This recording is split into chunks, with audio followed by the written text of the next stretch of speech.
Judges,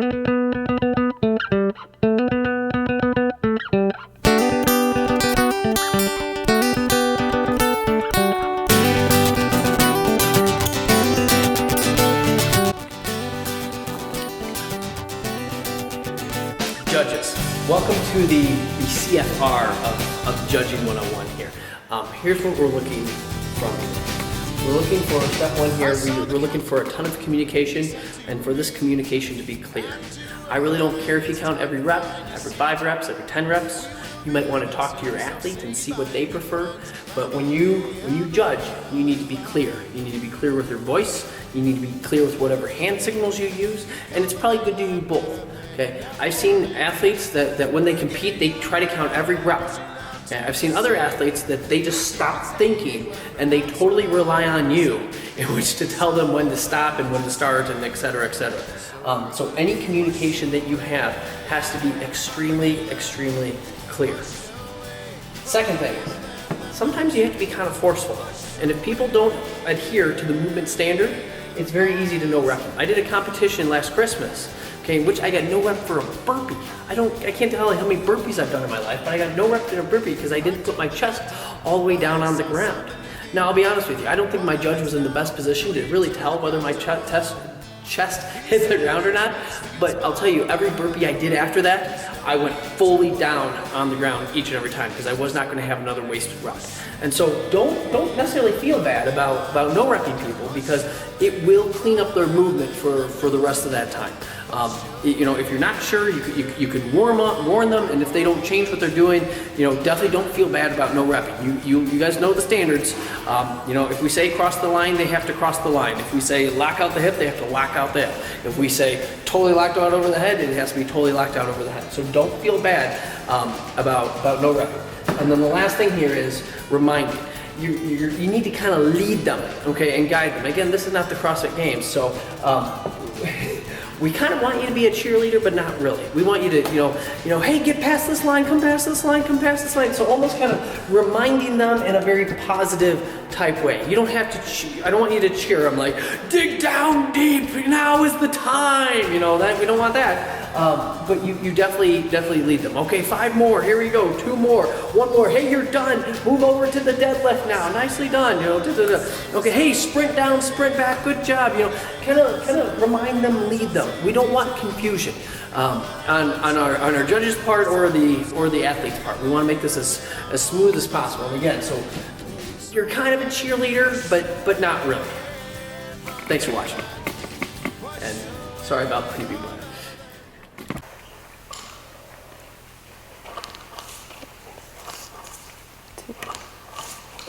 Just two. Push-ups. What? What number am I on? 4. What number? Am I done?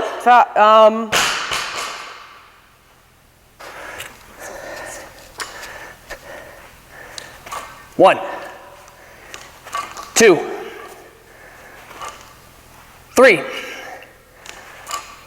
4. Push-ups. 1, 2, 3, 4, 5. Next person. 1, 2, 3, 4. More. 5, 6, 7. Done. Done. That was awful. Oh, 7. Time? 30. Time. Good. Yeah. Good time. We won. Go team. 1, 2. Nope. 3. There you go. No rep. That you're still on 3.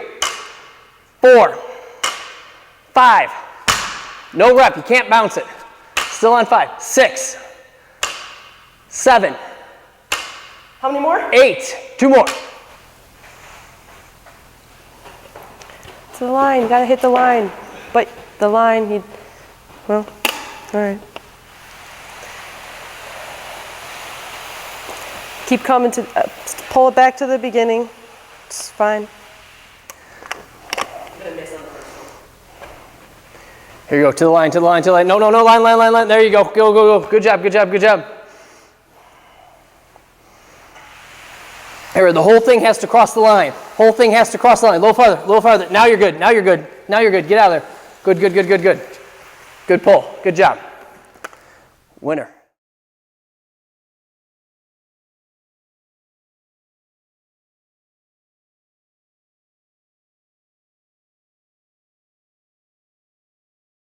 Judges, here's what we're looking for with judging the max effort power snatch. You need to be on the same page with your athlete, making sure that you know what weight's on the bar, they know what's weight on the bar. Sometimes math is hard, and we need to make sure that everybody's on the same page. Feel free to have a very friendly, communicative, relationship with your athlete, so they know that, hey, Lauren has 220 kilos on the bar. We're like, she's like 220, and we then agree.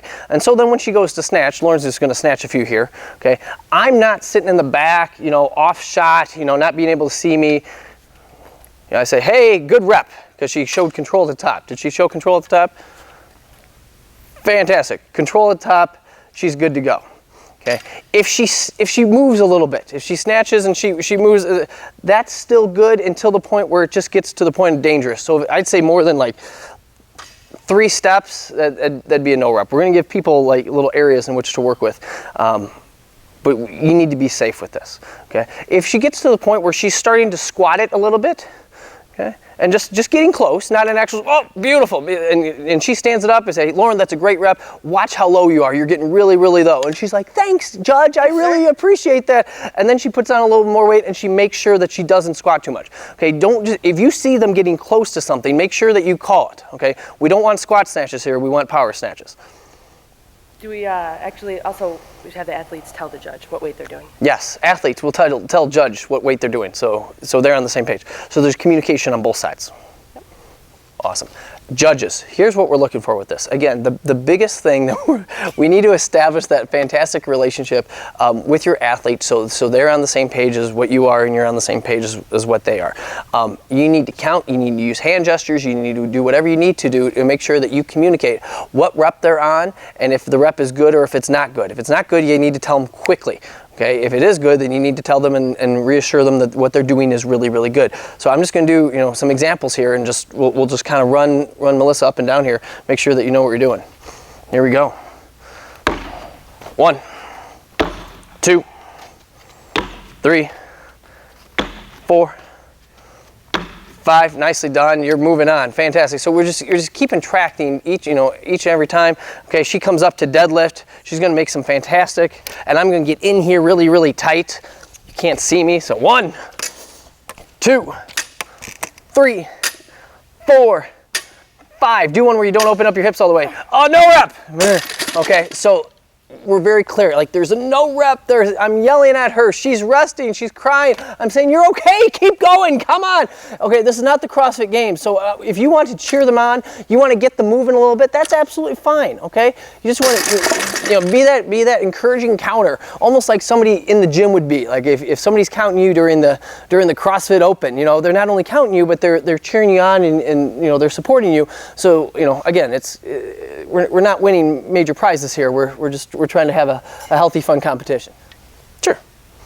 Again, moral of the story here, we need to have fantastic communication as they roll the bar up. If she doesn't roll the bar up enough, hey, keep coming, keep coming, keep coming, good, right there. Nope, too far, came too far. There we go, right there, fantastic. And now she might forget what she's doing. So I might say, hey, shoulder to overhead. And she's like, oh yeah, yay, 1, 2, 3, no rep. 2, 3, 4, 5, 6, beautiful, nicely done. So we just keep kind of running with that. Again, if it's a no rep, it's a no rep, and you say it really loudly and clearly. You keep counting with them. You give them hand signals. You yell, you scream. It's going to get loud and rowdy in here. Music is playing. They're not counting half the time, so you need to make sure that they're on the same page as what you are. Moving over to the kettlebell swing. Okay, you're going to look at them straight in the eyes, and they're going to swing and be like, 1 rep, 2 reps, 3 reps. Bad, no, still 3, no, still 3, 4, 5, so on and so forth. Okay, so again, just judging, we need you to be adamant, we need you to be loud, we need you to be animated. and just be very personal with them. And so they know exactly where they're at, you know, the entire time. And again, you're kind of cheering them on, okay? Again, this is not the CrossFit Games where we have these, you know, stoic judges who are just there in which to judge. Like, we're trying to cheer people on. We're trying to have a fun time. We're trying to just run a great competition. So judges, here's what we're looking at with judging here. What's going to happen, depending on how heavy the weight is for certain people, like this is obviously pretty light for Mo. I'm going to change her a little bit there. There we go. I'm going to have her pick up the bar. And it's light for her, so sometimes she's going to clean it up, just clean up, and not totally open up the hip. Now she does there, which I appreciate, okay, but sometimes they get a little short with, you know, that whole thing. So we want to make sure that, that that's a little over, we don't want overextension there, okay? You don't have to be here with the clean. But again, guys, the biggest thing with this is communication with your athlete. So you're like 1, 2, 3. Was that 3? I thought that was good, yeah. 4, good job, you're done. Here we go. So so make sure that you're communicating with your athlete. You tell them when to drop the bar. That's enough. Good, done. Drop the bar. You know, and they get excited about it. They know what number they're on. They know that they have to keep hanging on to the bar. The 2 things I see that can go wrong with this event is people getting short with the hand release push-ups and doing these like half hand release push-ups where they have to lock out. So make sure that they are. Yeah, Mo will demo a couple here. Okay, where they have to totally. Yeah, no rep. Locked out. So you're really able to really look at this elbow and make sure that we're looking for her being locked out here. And then the other thing, just with the hips on the bar, just make sure that they are totally open when they stand up. Okay, communication. Awesome. Judges, for the prowlers, this is an awful event. We need to make sure that the communication between you and your team is really, really, really good, because we don't want to take anybody off during this last event when it's so grueling and they've had a big long day. With the prowler specifically, okay, as they go to push it, judging. I'm going to pause you for a second. The person who is judging the prowler here, okay, is going to have to move with this group, okay, and so she's going to push. And you're going to be the one saying a little bit farther, right here, not yet, yeah, good, pull it back. And so you have to be like loud and flamboyant and keep pushing, keep pulling. Stop right before. Oh no, not keep going, come around, keep going. No, keep going. No, you're not there, right here, 3 more, 3 more. Yeah, you're there, good job, next person. And so there's communication and you're yelling and you're loud, and so they know exactly what to expect. And if they're 6 inches short, yell at them and have them pull it back 6 inches. But I don't want them wasting time going, oh, I think I'm good, but then my judge is sitting there going, you need to push it back a little bit. No, you need to be loud and let them know that, hey, it's from line to line and you have to get there. Okay, so again, lots of communication between you know, the athlete and the judge, and make sure that they're crossing lines the entire time. It's a game of lines here. And so we just have to be really, really good as judges just to make sure that the communication is had. Okay? You want to go right to the next one? Want to pick that thing up and run with it? Yeah, I got some 8 right there. Okay, there's also going to be a line judge per lane. Okay, the line judge makes sure that they touch the line with their foot. It's painted in white. It's hard to miss. Okay, so they literally can just touch it with their foot. It's not hard. But again, you're their cheerleader. You're cheering them on. You're telling them, you know, line right here. Okay, so as she runs up, she's like, hit the line. Good, get out. Okay, so she gets over. If she crosses the line and actually doesn't touch the line, that's fine too. Okay, but they have to get some part of their body to this line, whether it be over the line or on the line, it really doesn't matter. But again, communication. Hey, here's the line. No, you missed the line. You missed the line. There you go. Get out. Good job. Okay, so you're able to make that call and you're yelling and you're screaming again. The communication between the athlete and the judge is really, really good. And it's not only just a judging thing, but you're cheering them on and you're supporting them as they go. The athlete's going to be, relax. The athlete's going to be under the yoke. We're going to say 3, 2, 1, go. Start the stopwatch. When we say go, at that point they can then pick it up. I like the idea of them getting set and them getting stable and not being rushed for this first person. But you have to make sure that they start behind the line, and then when they go all the way down, they have the entire yoke has to totally cross that white line. So you walk with them as they go. Fantastic. 2, 1, go. Beep. And you're walking with them as they go, watching them. You can drop. Okay. Watching them as they go and just kind of, Again, there's not a whole lot of judging that you have to do here outside of just really cheering them on, saying, pass this line, pass this line, pass this line, pass this line, pass this line. Because when you're really, really tired, it's really easy to give up like 2 feet in front of that line or 1 foot in front of that line. And then our standard's not the same. If somebody missed it by 2 inches and somebody missed it by 8 inches and other people are carrying it over by 2 feet, so we need the standard to be the same. So cheer them on. Pass the line, pass the line. I saw the captain, he said to me, and to everybody, it's time to find your seat. We will be leaving soon, so say goodbye to friends, family, and